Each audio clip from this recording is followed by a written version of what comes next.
अस्सलामु अलैकुम रहमतुल्लाहि व बरकातुहू। मैं हूँ कारी खालिद काज़मी और आज मैं जिस सवाल के साथ हाज़िर हुआ हूँ इल्मुल मकामात कोर्स के हमारे एक शुरका में से एक दोस्त जिन्होंने ये सवाल किया है कि ये जो दरजात मौसीकिया हैं या दरजात सौतिया, इनकी पहचान कैसे होगी अगर आप तिलावत कलाम इलाही किसी ख़ास दर्जे से करना चाहते हैं। मिसाल के तौर पे अगर आप दो से करना चाहते हैं या रे से या मी से या अपनी सहूलत के एतबार से किसी भी दर्जे से करना चाहते हैं, तो आपको कैसे पता चलेगा कि आपने अब किस वक्त कौन सी आवाज़ निकालनी है, या आप कैसे इन आवाज़ों पर कादिर हो सकेंगे, या कैसे आपको इल्म होगा कि कोई शख्स या कोई कारी जब तिलावत कर रहा है तो उसका दर्जा रुकूज़ यानी जिस पर उसकी आवाज़ जो है वो फोकस कर रही है जिस दर्जे पे, तो आप कैसे अंदाज़ा लगाएंगे कि या कैसे आप उसके दर्जा रुकूज़ तक पहुंच पाएंगे कि ये इस वक्त दर्जा सोल पर है, दर्जा ला पर है, दर्जा सी पर है या दर्जा दो जवाब पर है। तो ये जानने के लिए मैं आज आपकी खिदमत में हाज़िर हुआ हूँ और इसमें जो बुनियादी तौर पर इसका जवाब बनता है उसमें इसका सबसे बेहतर जवाब ये है कि आप ये दरजात मौसीकी जो दरजात सौतिया हैं, दो रे मी फ़ा सोल ला सी दो, इनकी अगर बेहद प्रैक्टिस करें, इनकी कसरत के साथ प्रैक्टिस करें, तो कसरत रियाज़ की वजह से आपको ये इल्म हो जाता है कि इस वक्त जो साउंड निकल रही है, जो आवाज़ निकल रही है, वो किस दर्जे पर वो पहुंच रही है। और जब कारी तिलावत कर रहा है, आवाज़ अगर उठा रहा है, तो वो आवाज़ जो उठाने का जो दर्जा है वो कौन सा है। तो मैं आपको करके बताता हूँ। जैसे दो रे मी फ़ा सोल ला सी दो, दो सी ला सोल फ़ा मी रे दो। इसकी प्रैक्टिस इस अंदाज से करनी है कि आप एक मरतबा आवाज़ को तमाम दरजात के साथ उसको सऊदन पढ़ें यानी ऊपर चढ़ते हुए पढ़ें, और एक तरफ उसके फ़ौरन बाद आप हुबूतन पढ़ें यानी आप नुज़ूल, जैसे आप अपनी आवाज़ ऊपर जब पीक पर पहुंचा देते हैं तो वहाँ से फिर आप आहिस्ता आहिस्ता तदरीजन दर्जा बदर्जा नीचे उतरें। ये एक प्रैक्टिस है कि जिसकी बुनियाद पर आप अपनी किरात को और अपने सौती दरजात को मज़बूत कर सकते हैं। चूँकि ये मकाम या दीगर जो मकामात हैं वो इन्हीं सौती दरजात से ही मुरक्कब होते हैं, तो अगर आपको इन सौती दरजात पर तहक्कुम, कंट्रोल अगर हासिल हो जाए तो यकीनन आप किसी भी लहजे के माहिर, किसी भी मकाम के माहिर हो सकते हैं। अब इसकी प्रैक्टिस के कुछ अंदाज़ हैं। एक तो मैंने आपको बता दिया कि आप पहले सऊदन ऊपर जाएं और उसके बाद हुबूतन यानी नीचे आएँ, नुज़ूलन जब जैसे नुज़ूल करते हैं आप अपनी आवाज़ को ऊपर से नीचे की तरफ लाते हैं, और इन चीज़ों का हम इस्तेमाल अपनी तिलावत में लामुहल्ला करते हैं।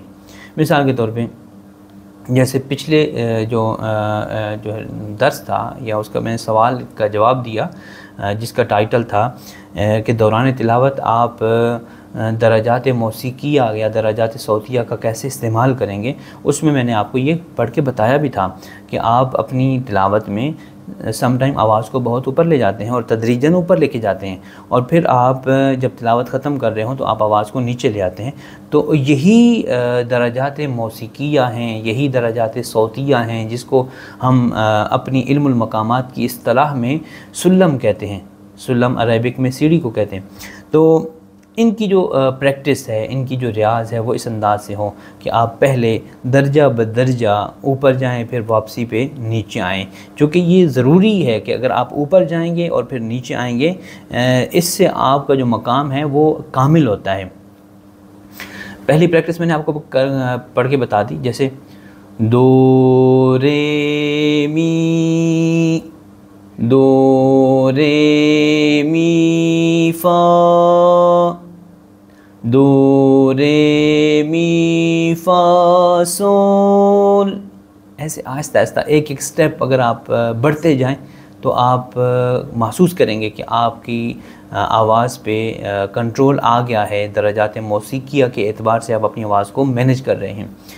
दो रे मी फा सोल ला, रुक जाएं, वापस आएं। दो रे मी फा सोल ला सी। अब ये 7 दर्जात हो गए हैं।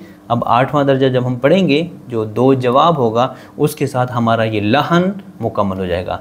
दो रे मी फा सोल ला सी दो। इसी तरह वापस आएं। दो सी ला। हर दर्जे में फ़र्क ज़रूरी है, कहीं ऐसा ना हो कि आप 2 दर्जों की आवाज़ एक जैसी निकाल रहे हों। ये ज़रूरी है कि एक दर्जा दूसरे दर्जे से मुख्तलिफ हो, चाहे आप ऊपर जा रहे हैं या नीचे आ रहे हैं। दो सी ला सोल फा मी रे दो। अब आपको महसूस होगा कि हर दर्जा वो अपनी एक साउंड रखता है, अपनी एक आवाज़ रखता है, अपना एक लेवल रखता है। इसमें मज़ीद पुख्तगी के लिए आप एक और प्रैक्टिस मैं आपको बताता हूँ, वो भी अगर आप करें, सबसे पहले तो ये प्रैक्टिस करें कि आपको दो रे मी फ़ा सोल ला सी दो ये आनी चाहिए, सऊदन भी आनी चाहिए जब आप ऊपर चढ़ रहे हो, और फिर नीचे जब आ रहे हो तब भी आपको ये दर्जात कमा हक़्क़ुहु, जैसे कि इनको अदा करना है वैसे ही अदा हों, और जैसे इनकी साउंड है वैसे ही अदा हों। उसके बाद इसकी जो साउंड है, फिर आप जब दो रे मी फ़ा सोल ला सी दो, जब इसकी प्रैक्टिस आपकी मुकम्मल हो जाए तो फिर आपने करना है कि आपने इन आवाज़ों को फिर आहत में लेकर आना है। कैसे? ओ, दो की साउंड है, ओ, दो रे मी, ओ, दो रे मी फ़ा, ओ,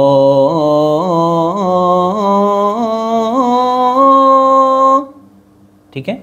दो रे मी फ़ा सोल ला सी दो, ओ,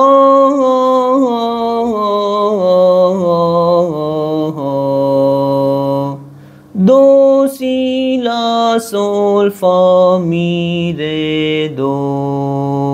जी, क्योंकि आपने जब तिलावत में इन दर्जात को इस्तेमाल करना है तो ये दर्जात फिर इस्तेमाल होंगे आहात के ज़रिए से, ठीक है। और चूँकि वहाँ पे आप कलिमात पढ़ रहे होंगे, वहाँ पे दो रे मी फ़ा तो नहीं होगा ना, वहाँ पे आप कलिमात को अदा कर रहे होंगे, और कलिमात में अपनी आवाज़ और अपने लेवल को जो है वो सिर्फ लेवल पर फोकस करना है, दो रे मी का ऐड नहीं करना। सिर्फ आपने आहात के ज़रिए, अपनी आवाज़ के ज़रिए, दर्जात के ज़रिए आपने कलिमात को मैनेज करना है और उनको उनके ज़रिए से लहन को तख्लीक करना है। उम्मीद करता हूँ कि आज का ये जो सवाल है इससे आपको काफ़ी समझ आएगी। बहुत शुक्रिया। अस्सलामु अलैकुम रहमतुल्लाहि व बरकातुहू।